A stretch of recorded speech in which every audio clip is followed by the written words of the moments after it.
Hello everyone, I am Dr.Howard Chou, and today I'm going to present the challenge of fulfill RE100, especially for higher tech orientation country or region, and I'll take Taiwan as an example.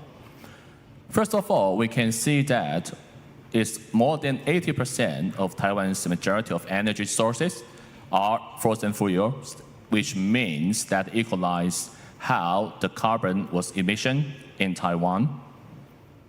Meanwhile, the majority of Taiwan power have a serious carbon footprint dropping, which means that even though we do a lot of the effort, try to avoid the raise of carbon emission, still, as a product export orientation country, this is the challenge we're gonna face.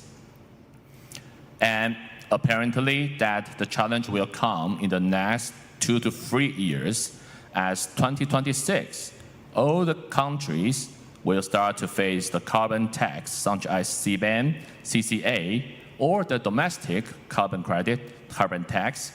And for a country like Taiwan or other product export orientation region, they might need to face that would the RE goals be good enough to catch up what they need, or if their international supply chain will kick them out.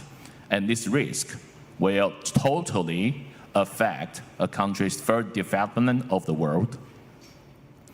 By this comparison, we can see that, take UK as an example, their product export ratio in GDP percentage is about 32, and for Taiwan, it's about 60, which is 2 times than UK. However, for the RE ratio, the UK is almost reached to 40%, and Taiwan in 2023 is only 9%. Even more, for the low carbon energy, UK can reach to 56% in 2024, and for Taiwan is 60.3, which means for Taiwan, we have higher demand of low carbon energy for our country development and the industrial need. But unfortunately, this is the challenge we're gonna face. Here I take 2 very interesting examples. The first one is TSMC, one of the biggest semiconductor manufacturer, which means their product actually is in all your cell phone. And that will terminate how the supply chain will use in their product to facilitate humans' technology advancement and life. TSMC actually started their carbon emission plan long time ago and do achieve a pretty good effect. However, their sales growth is even better than their effort on product emission reduction, which means annually, their in total product reduction is not able to catch up their sales growth. Meanwhile, another company, NVIDIA, they intend to have their AI center setting in Taiwan. However, their expectation for 10 billion kilowatt hour of green electricity will be a necessary condition for their development. This is also the challenge for Taiwan government need to provide the condition for them to come for the domestic or world level class technology improvement. But this demand actually take half of the Taiwan's current RE energy percentage. Therefore, it comes to the issue. The main issue is the limited land availability and the very high land cost. Furthermore, the regulatory restriction.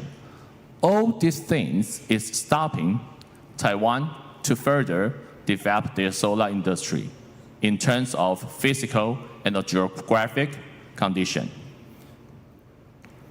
Furthermore, under the Taiwan's current scenario, the intermediate, the developer, or what we say, the stakeholder, is holding a very unique economic network that actually stop Taiwan to further have a huge leap to fulfill the government's policy in terms of green energy development.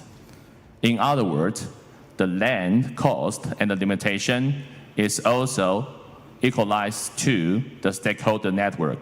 All need to be pay attention for Taiwan to develop their own RE energy, or even further reach the expectation.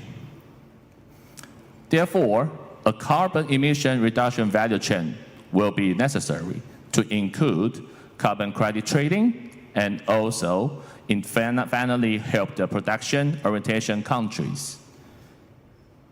Therefore, and I would like to especially point out, when we say carbon credit, it will be also as a part of the approaches of carbon assets.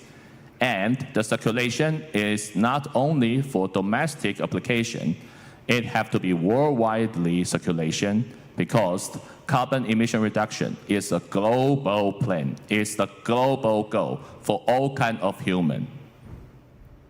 Eventually, a very effective approach I would like to propose here is to adjust the sustainability, not from the conflict of cooperation to the ecology policy, but try to make them stand aligned. That is what we're trying to unite the sustainability and to reduce the conflict, eventually make it beneficial. And the innovation business model will also help the green generation economy. Therefore, carbon credit platform is very important, and the carbon credit trading mechanism from a very international institution will also help the global green sustainable circle and the regeneration economy to fulfill carbon emission reduction goals. Thank you very much for your attention.